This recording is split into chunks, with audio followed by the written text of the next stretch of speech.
Teman-teman dan rekan-rekan pernah bertanya, apa sebenarnya syarat sebuah wilayah disebut sebagai negara?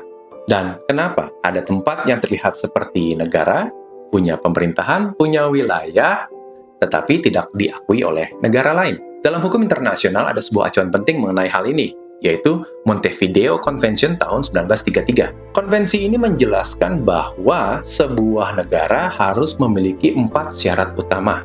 Yang pertama, adanya penduduk tetap. Artinya harus ada orang yang tinggal secara menetap. Tidak harus banyak, yang penting ada komunitas yang hidup di sana.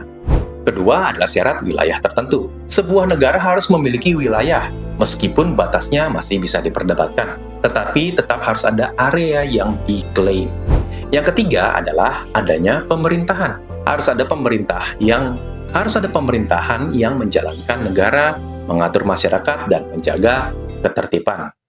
Dan yang keempat adalah kemampuan untuk menjalin hubungan dengan negara lain. Artinya, negara tersebut bisa menjalin hubungan internasional, seperti diplomasi atau membuat perjanjian dengan negara lain. Kalau keempat syarat ini terpenuhi, secara teori, sebuah entitas atau wilayah sudah bisa disebut sebagai sebuah negara. Namun dalam praktik, tidak sesederhana itu. Masih ada negara-negara yang tidak saling mengakui satu sama lain. Dalam teori hukum internasional ada dua pandangan.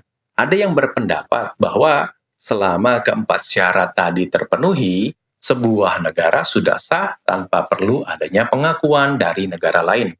Namun, ada juga yang berpendapat sebaliknya, bahwa pengakuan dari negara lain itu penting untuk menentukan keberadaan suatu negara. Dan dalam praktiknya, pengakuan ini seringkali sifatnya politis dan bergantung pada kepentingan masing-masing negara. Dan itulah sebabnya ada wilayah atau entitas yang diakui sebagai negara oleh beberapa negara, tetapi tidak diakui sebagai negara oleh negara-negara lainnya. Semoga ini bermanfaat dan menambah wawasan teman-teman dan rekan-rekan.